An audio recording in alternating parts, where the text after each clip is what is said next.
Hey guys, if you can think about how you found this podcast, maybe it's on Instagram or TikTok, maybe someone shared it with you. I don't run ads for the show or have sponsorships, so the only way this grows is through word of mouth.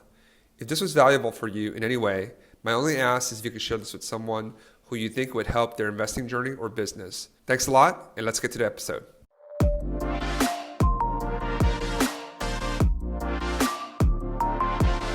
Welcome back. I'm your host, Michael Chang, on the STR Like the Best podcast. And I wanted to welcome my good friend, John Aw, to the program. John, thanks for joining us today. Thanks, Michael. It's good to be on your podcast and looking forward to the conversation. Yeah, you and I started our journey around the same time, and I was like 5-6 years through the Facebook group, the Professionals STR Operators Facebook group. I'm really excited to have a long form discussion with you. We've seen a lot over the last few years. Before we start, why don't I give you a chance to introduce yourself to the audience? Yeah, so my name is John An. I am both a short-term rental operator. I have a company out in Honolulu, Hawaii, and I also through that, I've learned really how to use the technology and tools in the industry. We also provide some technology services. But really, like most people in the industry, I fell into short-term rentals, exploring different real estate types of assets to invest into. And then I've just rolled up my sleeves and navigated through the industry over the past probably about 7-8 years now. Mike, you and I met in person first time in 2019. And what was it? Was it New Orleans? It was New Orleans. Yeah. So that's me. And yeah, this is like my fifth or sixth career, short-term rentals. So it's a fun journey. So let's talk about that. Where did you graduate from? What was your? So I studied architecture at Cornell, and since I was like in middle school. I was trying to pull you out. I was trying to pull out the Cornell connection. Oh, I didn't know you were Cornell too. All right. 7 years later. Yeah. Yeah. So ever since middle school, I like wanted to be an architect. And the whole reason was my elementary school teacher said, you're good at math, you're good at art, architecture is the right path for you. So I let them decide what my future path was going to be. And so literally I had my blinders on, and everything I did from middle school onward was to become an architect. I went to Cornell, studied architecture, came out, practiced as an architect. And then while I was practicing, I got very interested in sustainability and like the built environment. And so I went back to grad school, spent a lot of time back in grad school. I got a master's and doctorate focusing on sustainability in the built environment. And then I was a consultant as a sustainability consultant for many years, probably around 7-8 years. And just during that time, to keep the story short, I had the pleasure of working with some amazing developers in New York City who not only made a lot of money, but also built great communities and like really added value to like everyone in the value chain. And so I was like, all right, I want to have my own real estate company where I can achieve those kind of results. So I stopped my 9 to 5 and created a development company. It was single family homes. And so I did a ground up new construction, single family home development, $2 million McMansion development in the town that I live in. Developed it, sold it. And all the realtors in our town were like, this town cannot support a $2+ million house. We sold it, and now lots of houses are at that price point. But during development, money's always flowing out, right? It's a negative cash flow until you sell the property. And so during one of my development projects, I basically was on vacation in Hawaii, and I went with the intention of finding a short-term rental because I heard that people were making pretty good cash flow off of it. And it was a side hustle of, hey, if I could just get a few $1,000 extra cash flow, that'd be nice to have. And so I started out in the short-term rental space with one property. And it was a studio property in Honolulu, and it completely outperformed our initial estimates on what the revenue would be. And at that point, we hired a manager and everything. But I was not happy with the management, right? Like I was that terrible owner. At the same time, I was not happy with how they performed and everything. And little by little, I started taking over little bits and pieces of the operation. And so that's how I got into short-term rentals. I could go on, but really that's how I traversed through multiple careers into the short-term rental industry. And then so I was just really focused on the Hawaii property management for the first half of my career in short-term rentals. But as I grew my portfolio, what came to be was my 2-bedroom, 2-bath condos that I had graduated from the studio were generating $200,000 or more in gross revenue. And so I kept on building on that, and that's how I switched paths to the technology side as well. So how many short-term rentals do you have right now? So we have 10, we own three, and then we co-host seven more. So it's a small portfolio, seven, but we're for that company, we're not looking for exponential growth. We're looking at just gradual, slow, organic growth because again, like our properties generate a lot of revenue, and we want to be careful not to go too fast and ruin kind of all the structure and everything that we've built up out there. No, I mean, that's great. 7 properties that you own plus manage out there. So let's put some numbers around this. Let's just focus on that 2-bedroom condo. The 2-bedroom condo, like how much did you buy that for? So that's over 200K a year. How much did you buy that for? So we have three of those, right? So on average, it was around $900,000 for a 2-bedroom condo. This is back today. That price is not possible, right? But back then when we were buying it, it was on average 900,000 across the three. And my goal was really simple. Every year, buy one more property and just slot it into the system. That was really my goal. And I was on track. And then 2020 COVID happened, and that really changed things. And at that point, I stopped wanting to add properties and really focused on efficient operation, best hospitality, and all that. Yeah. How did COVID impact? Hawaii obviously was severely impacted, and you live in the East Coast like me, so obviously you're not on the ground there. But how did that impact you for folks that don't remember specifically in Hawaii, they shut down all the flights because they didn't want, maybe just walk us back a little bit on that. Like, how was that? Like, how did your calendar look like in March, April of 2020? And then how did you exit that situation?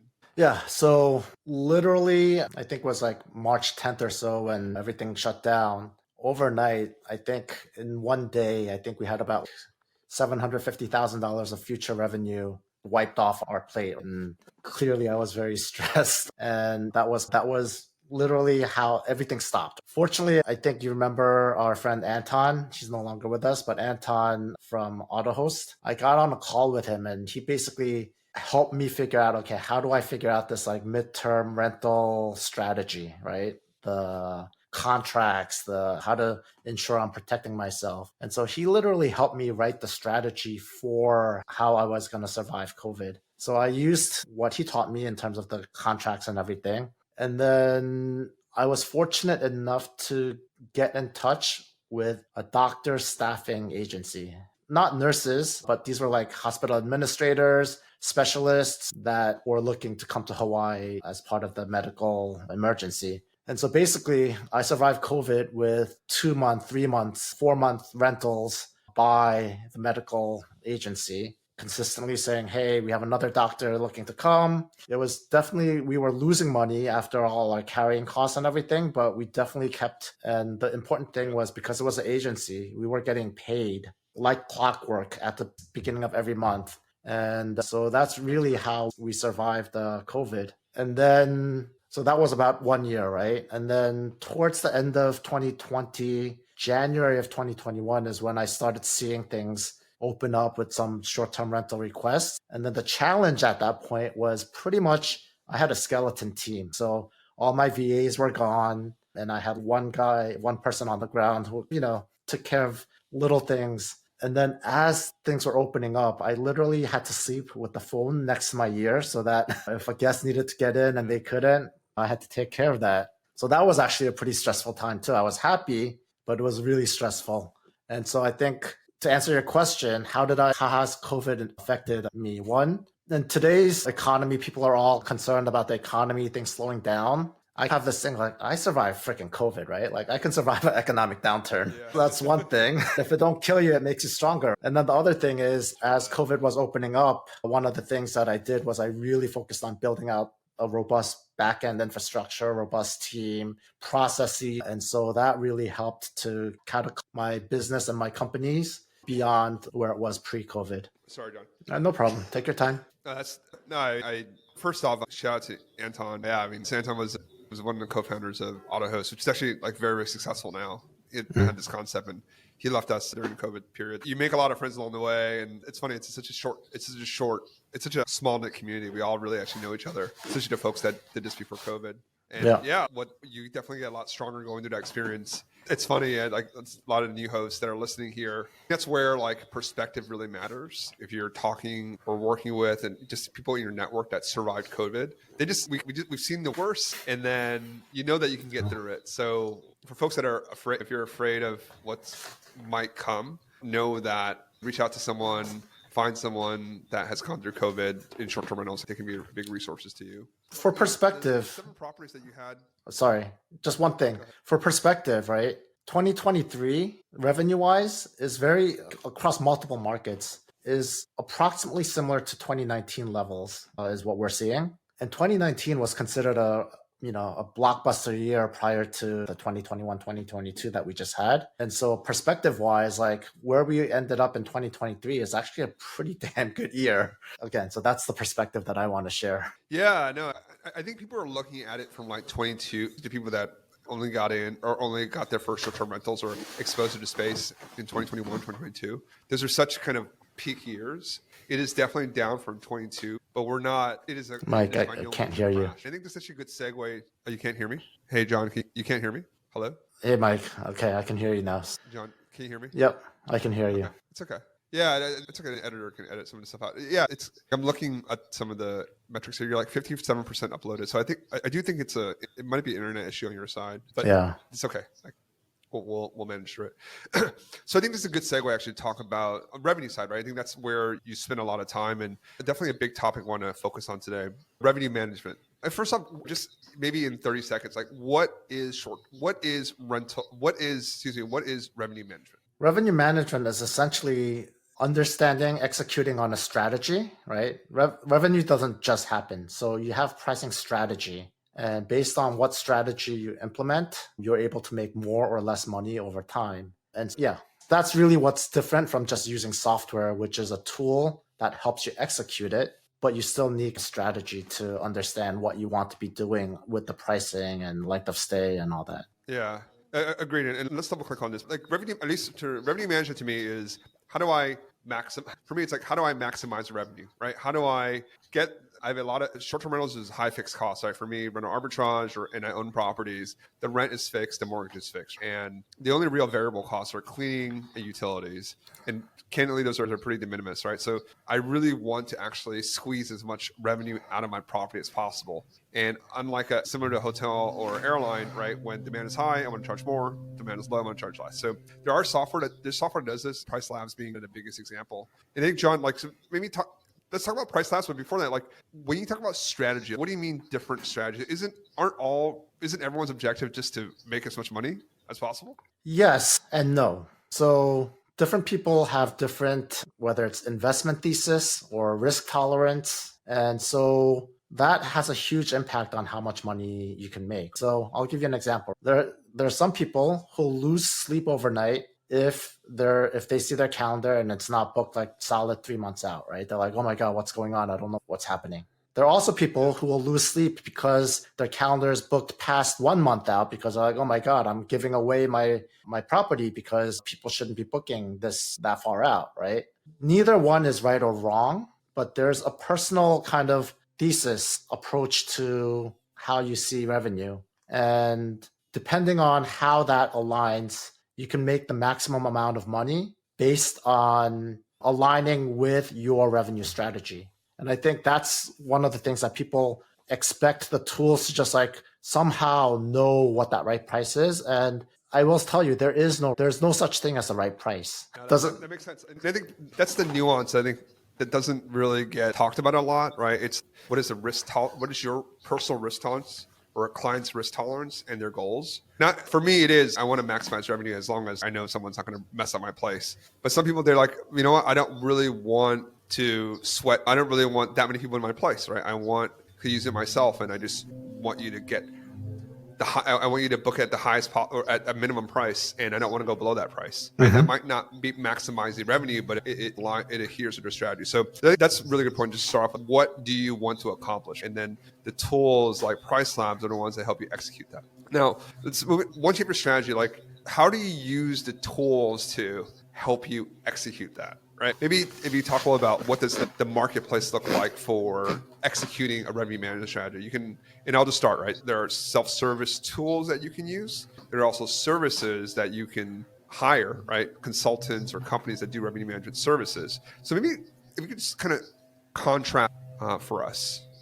Yeah. So as an analogy, the revenue management tools are amazing tools, right? They ingest a ton of data about your market, and it picks up signals on the market picking up, slowing down. And so it's an amount of data and information that no human being could digest, or if they were to do it, it would take hours and hours every day just to like ingest that information. So the tools are like a sports car, right? It's a great, amazing machine, right? But you still need a driver to actually drive a sports car, right? You're not going to win the Formula One without a driver or without a car, right? So what a revenue manager does, and what we do, is one, we help execute strategy, and the strategy is shifting all the time, right? So that's the other thing, is if the market is slowing down, if it's picking up, you shift your strategy according to what you need to do to maximize, right? And then again, continuing on with the driving analogy, if you have your eyes on the road, hands on the wheel, it's actually not that hard to drive, right? And it requires constant attention, but it's not that difficult to drive, right? That's what a revenue manager does, is you have your eyes on the road, hands on the wheel, and you can make the adjustments based on what's coming ahead. I think what most people in our industry, again, because the past couple of years, the dynamic pricing tools have been able to generate revenue. A lot of people, they might go into Price Labs and set prices and say, okay, then I'm going to focus on it. Maybe they do it for about a week, and then life happens. Other things happen. Your business happens. And then pretty soon it's like a month. And then, yeah, I guess I should go in and take a look. That's driving and then turning away, letting go of the steering wheel. And about 5 seconds after that, bad things start happening. That's the analogy that I'll use between revenue management and the dynamic pricing tools. Got it. Makes sense. The tooling is really good, but how do you actually use that? Maybe talk about it a little bit. What are some, if you're just starting out and you either don't have access to or can't afford a revenue manager, what are some tips that you can give on someone, like they have 1 or 2 properties, they're trying to use Price Labs, they're trying to use a similar pricing tool. Like how do they use those tools themselves? And then as they grow their portfolio, continue to, and then eventually have someone in-house or hire an outside firm to do this? Yeah, let's see. I actually think the most important thing is the consistency, right? It's a process that you do on a repeated, you monitor it and you make adjustment based on what's going on. I think that is one of the biggest things that you need to go into it. Because then is that every day I need to block out? Is it like every day on my Google Calendar I should block out 15 minutes and okay, this is my Price Lab 15. This is my 15 minutes that I'm going to dedicate to this. Is that? But every day I have to do this. Is that what you mean? Something like that. I would probably say daily is probably overkill. Like typically, unless markets are like shifting really fast, typically you're not going to see a lot of change within a 24-hour period. So what we do with all the partners that we work with is a minimum 3 times a week that we are going in and actually monitoring it. And then if conditions are shifting, there are some times when we're going in twice a day, but that's because it warrants it.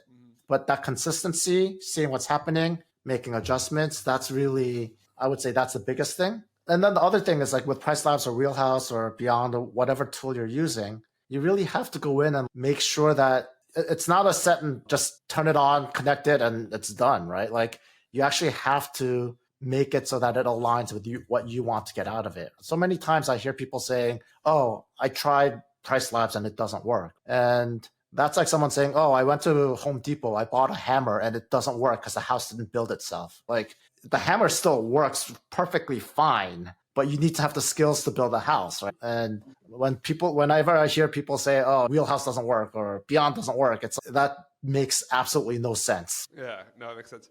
And so just if you're starting, like how do you get to speed? Like how do you go and just get some basic knowledge to go and know how to navigate these tools? Obviously they have like their self-help. Just go on YouTube University and just learn. What would you suggest? Like how do people get smart on this? Yeah, that's a really challenging question because each tool is different. I really would leverage their support. No, I would really leverage their support and have them like really help you set up, right? So that you're not on your own. Makes sense. Yeah, no, they're really complicated tools. Yeah, so folks out there, just don't be shy and ping support as much as possible. They have pretty good help videos and help tools. Okay. And for us, just reflecting on our personal journey, right? That was definitely a challenge in the beginning, right? We had to really learn the tools and be consistent in it. Like I was the one working on it. And yeah, you're trying to grow a business. There are like a million things going on. And it's easy to forget. And you're right. You only go back, but you go back to it when you're like, oh shit. Oh, you're like, oh shoot. Why is my occupancy down? Or like, why is my revenue? And then it's just hard to manage. So let's talk about that. Like, when do you think is the right time to get someone more professional, or either hiring an in-house person to do it? Like we know, and I know some people that have actually just hired in-house people that are just focused on it, or they'll go for an outsourced service. What's that tipping point? I actually don't believe that there is a tipping point, right? I actually think whether it's you hiring in-house or hiring, or you doing it or hiring someone to outsource it, the way I look at it is a revenue manager, whether it's in-house or outsourced, should not be an expense. It should be a source of additional income. So I actually don't think there's a tipping point. And we have clients who have one property. We have clients that have 100 properties, right? And of course, there's a tipping point after which it makes sense to hire internally because you have so many properties and you might think that you could pay someone a salary to do it. What I will say is people try to train someone to do revenue management, and to a certain extent you can, right? But it's like a skill set, right? So it's not just like data and looking at data and then the data tells you what to do. If you speak with like John DeRelay from Wheelhouse, he's a data scientist there, or Emily Patillo from Highgate, they've actually come to the conclusion that some of the best revenue managers are actually creatives, right? So they take the data and information, but then they're creative in what they do with that data and information. You need someone who's both analytical and scientific, but also someone who's not tied by, once I calculate this, then I'm going to know exactly what to do. It's not that. There's a lot of judgment that goes into it. And so I think we're realizing more and more, because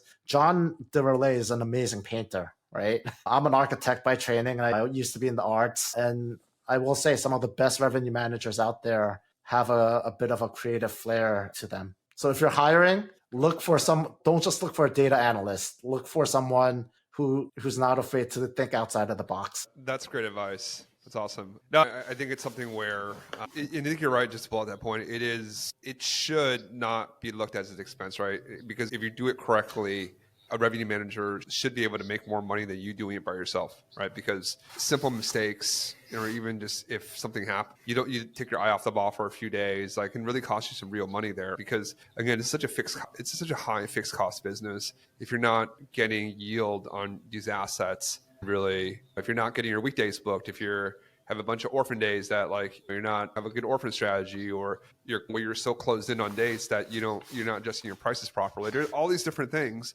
Obviously, there's a strategy involved in there too, but really there's a lot of dollars and cents. So I think it's something that everyone really needs to be mindful of. And as we wind down the conversation, like, why there's so few good revenue managers? You're one of a very few number of people that do this professionally. How the creative part is important, but is experience important? There's definitely a lot of revenue managers from the hotel side that could potentially do short-term rentals, but maybe it's a two-part question.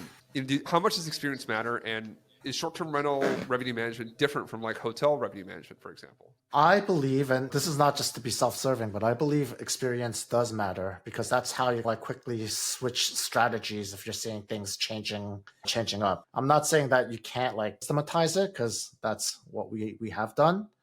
But it's like playing sports, right? Everyone can learn, practice their free throw shot over and over again. But in a game situation, different variables come into play and you have to adjust to that situation, right? And that's where experience does matter. In terms of, I've been consistently saying I believe hotel revenue management and short-term rental revenue management are fundamentally different. I'm not saying I'm right, but this is my thesis. And part of the reason is in the hotel space, there's actually revenue management courses and education. And so almost everyone uses the same set of rules, and the inventory is identical inventory, right? You have one listing that represents hundreds of rooms, and then people are just saying, I want a room. In the short-term rental space, there is no education. Fortunately, there's a new nonprofit organization that's trying to create education around revenue management, but it's called Rev. But there is no education, so everyone's playing by their own set of rules. So what happens is the data in short-term rentals it's very scattered, right? You can get a statistical average,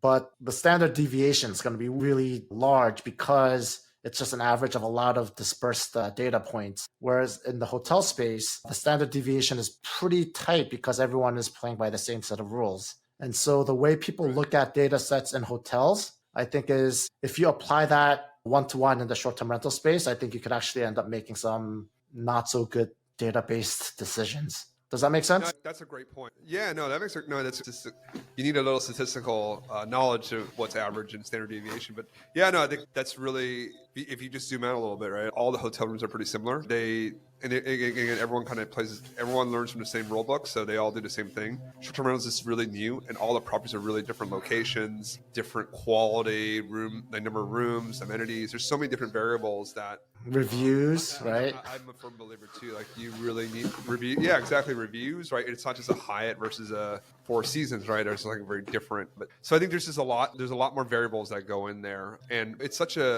think it's actually the second most important thing operationally. After you get your short-term rental, I think the most important thing is obviously getting your technology set up, right? Making sure that you're on as many OTAs as you're on as many online travel agents, or your distribution is as wide as possible, or as wide as you can manage it, right? If you can't manage Airbnb and Vrbo together, you probably won't be able to manage Booking.com and Expedia and all the other OTAs. So I think that's first and foremost. And secondly, it is revenue management, right? Being able to consistently price your properties correctly, and correctly has a lot of different meanings. But if you can do those two things, if you can nail those two things, and you have a property that's in a good location, you design it properly, like if you can do those things, like you're much more likely to be successful in this endeavor. But I think sometimes you can't change. Once you have your property, you can't really change it. You can obviously change the design, but get the distribution, right? I think that's another thing that you focus on. We can hit on the next conversation, but having a tech stack set up appropriately so that you can operate your business at a high level, right? You can get on a ton of OTAs and then be able to manage it appropriately with your cleaners and all the communications. But then from that, I think that's, again, kind of like table stakes. Once you have that, like, how do you price? How do you push out all those pricing? And it's reflexive too, right? How do you push out the pricing, but make sure that's actually correct and push out to all the OTAs correctly? And how do you go and make sure that you're collecting all the data and you're getting paid for all of that? And there's so much involved. But if you can get some of the key pieces right, I think, particularly revenue management, I think you'll be in a much better spot than most people. Because most people don't even know what revenue management is. They just, like you said, they just either have one set price for weekends, or they go on Price Labs and they turn a few knobs, and then it's like, why doesn't this work? If someone asks you, do you do revenue management, and your answer is Price Labs or Wheelhouse or beyond, then your answer is actually no. But if your answer is yes, and I go into it and I make tweaks and adjustments, that's revenue management. Agreed. And for folks that are interested in revenue management, what's the best way to reach out to you? So my email is john.an at gettechtape.com. That's GETECHTAPE.com. And then that's also my website. And I'm very active on LinkedIn as well. And so if you search John On or Tech Tape on LinkedIn, you can find me and reach out. And I enjoy having short conversations just to share and connect with people. Even if you're not looking for any revenue management services, I'm happy to have a conversation. Perfect. I'll make sure to have your email and your LinkedIn profile in the show notes and your website so that folks can reach out. For folks out there, if you have short-term rentals that you're struggling to get occupancy on and struggling with Price Labs, I definitely highly encourage you to educate yourself, right? Maybe you don't need a revenue manager. Maybe you can be the revenue manager, but really educate yourself on what it is and how you can improve your existing systems. And if you want additional support, there are great people out there like John that can help you take a more professionalized approach to it, just given that this is what people do full time. John, before I let you go, that's my traditional closing question. Business is a team sport. What's one of the kindest things that someone's done for you in this journey that's helped you get to where you are today? Oh my God. The short-term rental industry is such a collaborative industry, despite the fact that we're like almost a $200 billion industry globally, right? And you don't see that very often. So what's the kindest thing? I have to say, like, many of the founders of various tools in our space, whether it's Anurag from Price Labs or Brooke Fouts from Ventori, literally like the friendship and the mentorship that they're freely willing to share so that I can up my game and I can learn from their mistakes and follow their path. I can't go on enough about some of the hard conversations that we've had with some of the founders. So I think I can just leave it at that. But yeah, just so many people willing to share their time to help me as I was transitioning from short-term rental operator to a technology and revenue management professional. And so there are a lot of folks, and that's also the reason why I'm happy to have conversations with people, because others have done the same for me.